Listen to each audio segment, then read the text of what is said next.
बिस्मिल्लाहिर्रहमानिर्रहीम, अस्सलाम वालेकुम। मौलाना फजल रहमान साहब ने 1 जनवरी को पीडीएम के सरबराही इजलास के बाद प्रेस कॉन्फ्रेंस करते हुए ये कहा था कि हम इस्लामाबाद की तरफ भी जा सकते हैं और हम रावलपिंडी की तरफ भी जा सकते हैं, यानी हम जीएचक्यू की तरफ भी जा सकते हैं। अब पीपल्स पार्टी की जानिब से ये बताया जा रहा है कि पीपल्स पार्टी ने ये धमकी दी है कि अगर पीडीएम ने यह फैसला किया कि जीएचक्यू की तरफ जाएंगे और जीएचक्यू के बाहर जाकर धरना देंगे तो उस सूरत में पीडीएम से पीपल्स पार्टी अलग हो जाएगी। पीपल्स पार्टी बिल्कुल नहीं चाहती कि जीएचक्यू के बाहर धरना हो। पीपल्स पार्टी ये चाहती है कि लॉन्ग मार्च हो, इस्लामाबाद की तरफ हो और उस लॉन्ग मार्च के बाद भी धरना ना हो और लॉन्ग मार्च करके और वापस आ जाया जाए, डेडलाइन देकर जो भी तकरीरें करके, खिताब करके, हुकूमत को मुखातिब करके। लेकिन जीएचक्यू के बाहर धरना देने के पीपल्स पार्टी बिल्कुल हक में नहीं है। मौलाना फजल रहमान चाहते हैं कि जीएचक्यू के बाहर धरना हो, वो फ़ौज पर दबाव बढ़ाना चाहते हैं। आपको पता है कि पहले भी बिलावल भुट्टो जरदारी ये कह चुके हैं कि हमें इदारों के सरबराहों के नाम नहीं लेने चाहिए। आपको ये भी याद होगा कि बिलावल भुट्टो जरदारी ने गिलगित बल्तिस्तान में बीबीसी को इंटरव्यू देते हुए कहा था कि नवाज शरीफ अगर फ़ौज पर इल्ज़ाम लगा रहे हैं तो नवाज शरीफ को उसके सबूत भी फराहम करने चाहिए। तो शायद यही वजह है कि बिलावल भुट्टो उस वक्त वैसे भी, क्योंकि वो वीडियो लिंक पर थे और बिलावल जो हैं वो लाहौर नहीं आए थे सरबराही इजलास में, और पीपल्स पार्टी के जो नुमाइंदे थे राजा परवेज़ अशरफ वो क्योंकि मौजूद थे उस वक्त सरबराही इजलास के बाद प्रेस कॉन्फ्रेंस के दौरान, लेकिन राजा परवेज़ अशरफ ने कोई वहाँ पर गुफ्तगू नहीं की थी, कोई बात नहीं की थी, ना ही उन्होंने मौलाना फजल रहमान की बात को इंडोर्स किया था। आपने कल भावलपुर में भी देखा कि यूसुफ रज़ा गिलानी साहब जो हैं उन्होंने बहुत मुख्तसर खिताब किया और उनके खिताब में कहीं पर भी फ़ौज का जिक्र नहीं था, इस्टेब्लिशमेंट का जिक्र नहीं था, फ़ौज पर, फ़ौज की क़यादत पर कोई इल्ज़ामात नहीं थे। और अब वैसे भी पीपल्स पार्टी को ये फैसला करना पड़ेगा कि वो मौलाना फजल रहमान के क्या इस बयानी के साथ हैं जो उन्होंने कल दिया है। जिस तरह से मौलाना फजल रहमान ने कल ऐलान कर दिया है कि ये अब सियासी तहरीक नहीं है पीडीएम, बल्कि ये अब शरई मसला है, दीनी मामला है, मजहबी मामला है, और उन्होंने इसको जिहाद का नाम देते हुए कहा है कि ये शरई जिहाद है।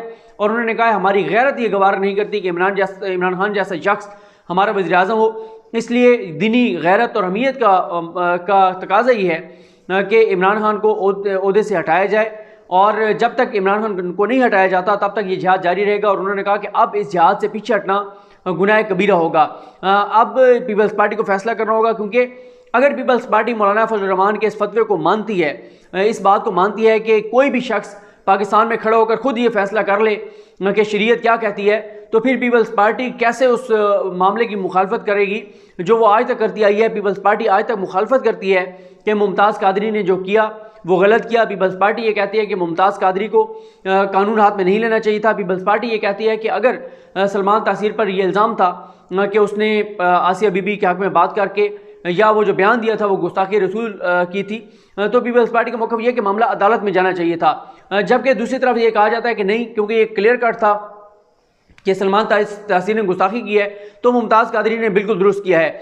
अगर पीपल्स पार्टी ये कहती है और उसका मौक़िफ़ यह है कि मुमताज़ कादरी ने गलत किया था, तो फिर पीपल्स पार्टी यहाँ पे कैसे कह सकती है कि मौलाना फजल रहमान ठीक कह रहे हैं, खुद ही अपनी अदालत लगाकर खुद ही ये फैसला सुना रहे हैं कि इमरान खान शरीयत के ख़िलाफ़ हैं और इनके खिलाफ जिहाद फ़र्ज हो चुका है, इनके खिलाफ जिहाद जायज़ हो चुका है। तो फिर अगर यहाँ पर पीपल्स पार्टी मौलाना फजल रहमान को दुरुस्त कहेगी तो फिर वहाँ पर उनको मानना पड़ेगा कि फिर वहाँ पर भी मुमताज़ कादरी ने ठीक किया कि मुमताज़ कादरी समझते थे कि सलमान तासीर ने गुस्ताखी की है तो उसने जो वो समझता था उसने कर दिया। तो इसलिए पीपल्स पार्टी को कोई एक मौक़िफ़ अपनाना होगा। पीपल्स पार्टी अगर इस तरह से इनके साथ रहेगी और मौलाना फजल रहमान की इस बयानी के साथ रहेगी तो फिर पीपल्स पार्टी के लिए बहुत ज़्यादा मसाइल होंगे। जबकि दूसरा जो टॉपिक है जिस पर बात करते हैं वो है मुफ्त, और यहाँ पर सॉरी ये भी बताता चलूँ आपको कि वो जो लिबरल आंटीज़ हैं, मोमबत्ती माफिया वाली, वो जो 36 तलाक याफ्ता औरतों का टोला है औरत मार्च वाली, उनका भी ये इम्तिहान है कि वो, क्योंकि उनको जो बाहर से फंडिंग मिलती है वो जिहाद के ख़िलाफ़ मिलती है, दीन के ख़िलाफ़ मिलती है। अब उनको भी फैसला करना होगा कि आया वो मौलाना फजल रहमान के इस ऐलान के बाद भी पीडीएम को सपोर्ट करती है या नहीं करती, क्योंकि ये वही तबका है जो वैसे तो जिहाद के ख़िलाफ़ है, लेकिन अब इमरान खान के बुग़्ज़ में जिहाद भी ठीक हो जाएगा। वो कश्मीर के जिहाद के ख़िलाफ़ है, वो अफ़गानिस्तान के जिहाद के ख़िलाफ़ हैं, वो दीन के ख़िलाफ़ हैं, वो मज़हब के ख़िलाफ़ हैं, वो इस्लाम के ख़िलाफ़ हैं, लेकिन मौलाना फजल रहमान के साथ हैं क्योंकि वो इमरान खान के ख़िलाफ़ हैं। तो क्योंकि वो भी इमरान खान के ख़िलाफ़ हैं, उनको भी जो फंडिंग होती है वो पाकिस्तान को कमज़ोर करने के लिए होती है, पाकिस्तान के ख़िलाफ़ बयानी बनाने की होती है, इमरान खान के ख़िलाफ़, फ़ौज के ख़िलाफ़ उनको फंडिंग होती है। तो इसलिए वो फजल रहमान साहब के साथ खड़ी हैं। तो अब ये देखना होगा कि वो इस बयानिए के साथ चलती हैं या नहीं चलती, उनका भी इम्तिहान है।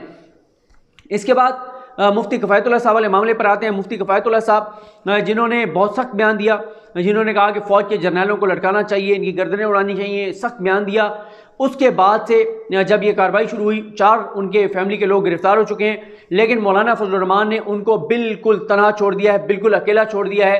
मौलाना फजलुर रहमान बहावलपुर नून लीग की रैली में तो चले गए, PDM की रैली में तो चले गए, लेकिन मानसेरा नहीं गए, उनके घर नहीं गए, उनकी फैमिली के पास नहीं गए, वहाँ नहीं गए। होना तो ये चाहिए था कि एज ए सरबराह, जमीयत उलमा इस्लाम के सरबराह के भी, PDM के सरबराह के तौर पर भी वहाँ जाते और वहाँ जाकर धरना देते, घिराव करते थाने का, कहते कि कैसे तुम्हारी जुर्रत हुई है कि तुमने मेरे एक रहनुमा के फैमिली को गिरफ्तार किया है। लेकिन मौलाना फजलुर रहमान ने PDM के जलसे में, ना मौलाना फजलुर रहमान ने, ना मरीम नवाज़ ने, ना किसी और मुकर्रर ने मुफ्ती किफ़ायतुल्लाह का नाम तक नहीं लिया। ये सबक है उन लोगों के लिए जो इन लोगों के कहने पर फ़ौज के खिलाफ बात कर रहे हैं, इदारों पर हमले कर रहे हैं, इदारों के सरबराहान के खिलाफ बात कर रहे हैं कि जब आप पर बुरा वक्त आएगा, आपके अपनी फैमिली के लोग गिरफ्तार होंगे, किसी के बेटे गिरफ्तार होंगे, किसी के भाई गिरफ्तार होंगे, किसी के बहनोई गिरफ्तार होंगे, जैसे इनके हुए हैं, लेकिन ये क़यादत आपके करीब भी नहीं फटकेगी। ये जो क़यादत है, इनको ओहदे अपने इन्होंने ख़ानदान में रखने। खुद ये सरबराह जमीयत उलमा इस्लाम फ़े के जो टिकट हैं वो इन्होंने अपने ख़ानदान में सबसे ज़्यादा बांटने हैं। खुद MNA के टिकट पे लड़े, हार गए, और 2 सीटों पे मेखले लड़े थे, या 3 सीटों पे मौलाना फजलुर रहमान। बेटा MNA की सीट पे लड़ा, जीत गया। भाई सेनेटर, एक असिस्टेंट लॉ मुंतखब सीट पर, और एक भाई जो है वो MPA। तो इसी तरह जब सदारती इलेक्शन लड़ना था खुद लड़े, जब डिप्टी स्पीकर का इलेक्शन लड़वाना था बेटे को लड़वाया। तो ये बात इनको समझ आ जानी चाहिए अब। और जो बात JUIF के नाराज़ अरकान कर रहे हैं, जो मौलाना शरानी और बाकी लोग, हाफिज़ हुसैन अहमद, वो यही कह रहे हैं कि ये सबसे ज़्यादा अपने ख़ानदान का फ़ायदा सोचते हैं, अपनी ज़ात का फ़ायदा सोचते हैं, और अपने अलावा ये किसी के बारे में नहीं सोचते। अब आप देखें, और शायद यही वजह है कि बिलावल जो है वो इस बयानी के साथ नहीं जाना चाहते कि फ़ौज का आप नाम लें, इदारों का नाम लें, क्योंकि वो नज़र आ रहा है ना कि गिरफ्तार तो उस जमात के लोग होंगे जो ये बयानी अपनाएगी, और फिर क़यादत उनके करीब ही नहीं फटकेगी। तो यहाँ पर आप देख लें कि मुफ्ती किफ़ायतुल्लाह को अकेला छोड़ दिया गया है। फजलुर रहमान साहब को अपना, इनको नोटिस मिला नैब का, या अभी मिला ही नहीं था, एक खबर आई कि मौलाना को नैब का नोटिस मिल रहा है, तो उन्होंने धमकी ये लगाई कि हम कोर कमांडर के घर के बाहर धरना देंगे। उन्होंने धमकी ये लगाई कि हम GHQ के बाहर धरना देंगे। उन्होंने धमकी ये लगाई कि हम GHQ का घेराव करेंगे, हम कोर कमांडर के घर का घेराव करेंगे। सिर्फ नोटिस मिला था। दूसरी तरफ मुफ्ती किफ़ायतुल्लाह के घर के 4 लोग गिरफ्तार हो गए हैं, और कोई बयान नहीं है, कोई धमकी नहीं है, कोई नारा नहीं है, कोई दावा नहीं है। किसी ने उनके घर जाकर उनसे पूछा तक नहीं है कि भाई आप किस हाल में हैं। इसी तरह से होता है। इसलिए ये सबक है उन लोगों के लिए जो इनके कहने पर चल रहे हैं, जो इनके कहने पर फ़ौज के ऊपर हमलावर हो रहे हैं। तो इसलिए देखते हैं कि अब ये मामला किस तरह बढ़ता है, क्योंकि शेख रशीद तो ये कह चुके हैं कि जो भी अब फ़ौज के ख़िलाफ़ बयान देगा तो 72 घंटों के अंदर अंदर उसके ख़िलाफ़ कार्रवाई होगी। अलबत्ता सोशल मीडिया पे मुहिम जारी है। सोशल मीडिया पे फ़ौज पर बेबुनियाद इल्ज़ामात, फ़ौज की क़यादत पर इल्ज़ामात, और भारतीय जो अकाउंट्स हैं उनको रीट्वीट, उनसे होने वाली ट्वीट्स के बयानी को आगे बढ़ाना, ये सारा सिलसिला जारी है। लेकिन FIA का साइबर क्राइम विंग, FIA मुकम्मल तौर पर चैन की नींद सो रहे हैं। कोई कार्रवाई नहीं है, कोई बात नहीं है, कोई चीज़ नहीं है। पता नहीं अब इसमें कौन सी हिकमत शामिल है, या नाअहली है, या क्या है, समझ से बालातर है। अब हम तीसरे इशू पर जाते हैं कि ये तारिक अजीज़ साहब की खबर है, जिसके मुताबिक नवाज शरीफ का स्टाफ जो है वो पहुंच चुका है सऊदी अरब में। तारिक अजीज़ साहब की स्टोरी ये है कि साबिक वज़ीर आज़म नवाज शरीफ को पासपोर्ट की म्याद ख़त्म होने पर किसी परेशानी का सामना नहीं करना पड़ेगा। उनके लिए मुनासिब ऑप्शन मौजूद हैं। वो कहते हैं कि सऊदी फरमानरवाज शाह सलमान ने नवाज शरीफ को सऊदी अरब आने और मुलाकात की दावत का पैगाम भिजवाया है, और कहा है कि अगर नवाज शरीफ मुस्तकिल तौर पर सऊदी अरब रहना चाहें तो सऊदी अरब उनका खैर मकदम करेगा। वो कहते हैं कि कभी इम्कान है कि नवाज शरीफ मुस्तकिल तौर पर ना सही, लेकिन उम्रा की अदायगी और सऊदी हुक्मरानों शाह सलमान और मोहम्मद बिन सलमान से मुलाकात के लिए जल्द सऊदी अरब का दौरा करेंगे। दौरे के पेश नज़र नवाज शरीफ के स्टाफ अफसर, हुसैन नवाज के ज़ाती दोस्त, स्कूल फ़ेलो, दीगर स्टाफ के हमरा सऊदी अरब पहुँच गए हैं, जहाँ वो नवाज शरीफ की हुसैन नवाज की रहायशगाह पर क़याम के इंतज़ामात में मसरूफ़ हैं। सऊदी अरब दौरे के दौरान नवाज शरीफ का मस्कन अपने बेटे हुसैन नवाज का घर होगा, और इसके अलावा वो कहते हैं कि बरतानवी इदारों ने भी ग्रीन सिग्नल दे दिया है कि हुकूमत उनका पासपोर्ट कैंसिल कर भी दे तो उनको वहीं पर लंदन रहने की इजाज़त दी जाएगी। और उसमें तो उन्होंने सारी तफसील लिखी है कि किस सूरत में नवाज शरीफ रहेंगे।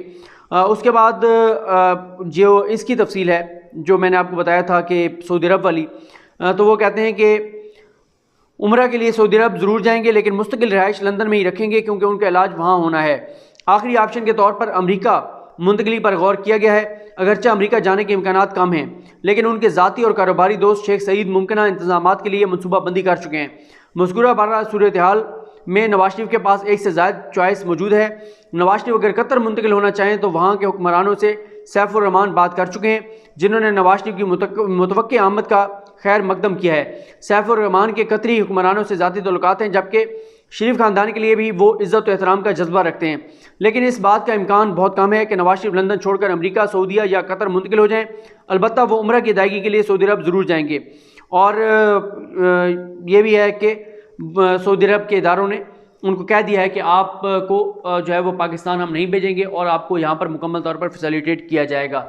ज़ाहिर है जब आप गैर मुल्की क़ुव्वतों को सर्विसेज दे रहे हो तो उनके लिए फिर कोई मसला नहीं होता यूके की हुकूमत को कहना कि ये हमारा बंदा है, इसको आपने यहीं पर रखना है, इसको पाकिस्तान नहीं भेजना। बहरहाल हुकूमत पाकिस्तान भी कोशिश तो पूरी कर रही है, तो देखते हैं कि मामला किस तरह आगे बढ़ता है। मुझे अपनी दुआ में याद रखें। लकरीम हम सब का हामी नासरो। अल्लाह हाफ़िज़।